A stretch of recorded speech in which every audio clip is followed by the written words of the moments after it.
As we approach 2025, there are a lot of people right now making New Year's resolutions, even with respect to their money situation. Personally, I don't like resolutions. What I like are goals and action plans. Firstly, this video is not about me telling you to stop buying your daily coffee or canceling all your subscriptions. It's about something more than that. I'm going to give you some specific steps that you can take today to improve your financial situation in 2025. And if you're in a country like Canada where we are so fucked right now, you can actually use these a lot. Also remember, nothing in this video is financial advice. Anyway, let's begin.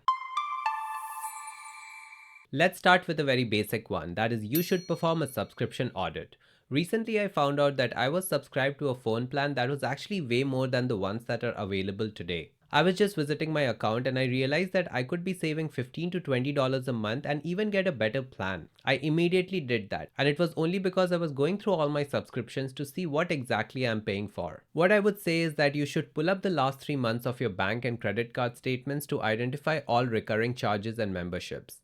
Then make a list of all the subscriptions, their costs, and decide the ones which provide you with real value. If you identify anything that you do not need or something that you can actually downgrade like I did, please do it as soon as possible. Just make sure that you truly need the subscription you're paying for. The next on our list is actually Employee Benefits Review. Download your complete benefits package from HR or your employee portal and then check all the unused benefits like health spending accounts, education reimbursement, or stock purchase plans. Once you have done this, make sure you're using the benefits that are available to you and that could be helpful for you. For example, one of the most overlooked things is actually the employer match when it comes to your retirement savings. It's almost like getting free money from your employer or getting 100% ROI on all your contributions, so please don't forget about it. In fact, when companies hire you, this is already accounted for, so make sure you're using it. In the spirit of doing reviews, the next on our list is actually insurance policy review. Start by gathering all your current insurance policies and their premium amounts. Do a proper review and understand what you're exactly paying for, and then try to get quotes from at least 3 different providers for comparable coverage. I've not personally done this, but I've heard from a lot of people that if you just call around, you can actually get a lot of better deals in the market. You could also consider different bundling options to figure out if there are better options out there for you. Overall, the main goal is to not waste money on your insurance premiums. One more thing I'll mention is to not cheap out on your medical insurance because you never know when you'll need it. You do not want to get into a sticky financial situation just in case something goes wrong. The next step that you should take is to do a credit report check. Start by requesting your free credit report. If you're in Canada, you can request from both Equifax and TransUnion.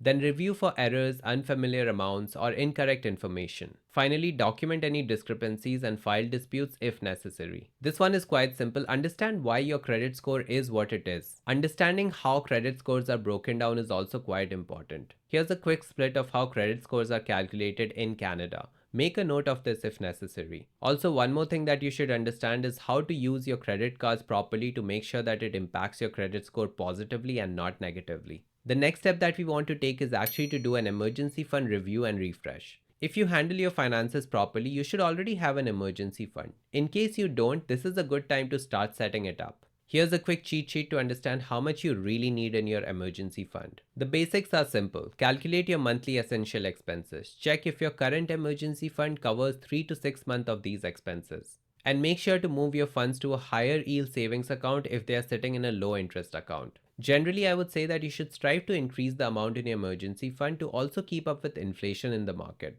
For example, in Canada, food prices have gone up so much in the last 1 year. It's over 25 to 30%. So make sure you're accounting for that when putting money for your emergency fund. And finally, remember, this is your emergency fund. This is not to buy a new PlayStation or to travel. It should only be used when there's an emergency. The next action that you must take is to do a debt review. List all your debts with their interest rates and remaining balances. Calculate your current debt to income ratio. This is actually very important and not a lot of people are actually doing it. This will have a huge impact on your savings as well. Then finally, identify high interest debts that need immediate attention. Now, this is something that you should be doing all the time anyway, but this is especially important towards the end of the year. You need to make sure that you start off 2025 on the right foot.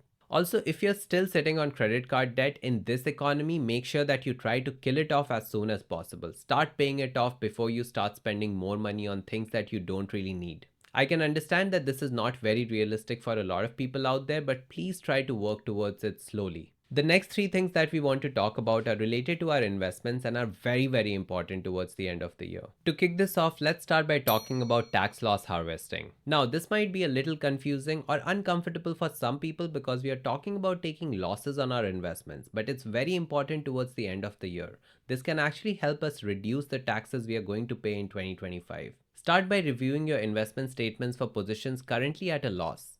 Calculate potential tax savings from selling losing positions, and finally identify replacement investments that don't trigger wash sale rules. Now, this does not mean that you should sell out of any positions that are in losses right now. It basically means that if you have positions that are not good positions, not good companies, or not good assets, those are the ones you can consider selling, taking a loss on, and then offsetting your gains in the next year. This is something I've been doing a lot of in the last couple of months. I've been taking profits, but I've also been taking losses to make sure that I'm not holding on to losing positions anymore. Trust me, there are a lot of cryptos out there that I've been selling out of because I've been holding them for the last couple of years and I know they're not going to go back up. They can actually help me offset some of the profits I've made this year. You should consider doing the same. The next one is to actually review your tax sheltered accounts. If you're in Canada, check your RRSP and TFSA contribution room for the year. Review withdrawal rules and penalties once again. Ensure that your investment choices within these accounts align with your goals. There are two aspects to this. First is to make sure that you have taken full advantage of the contribution room limits. But the second one is to also make sure that you have not over contributed to these accounts. There are always penalties involved when it comes to over contribution in your RRSP, TFSA and FHSA. This is also true for other countries where you have different accounts.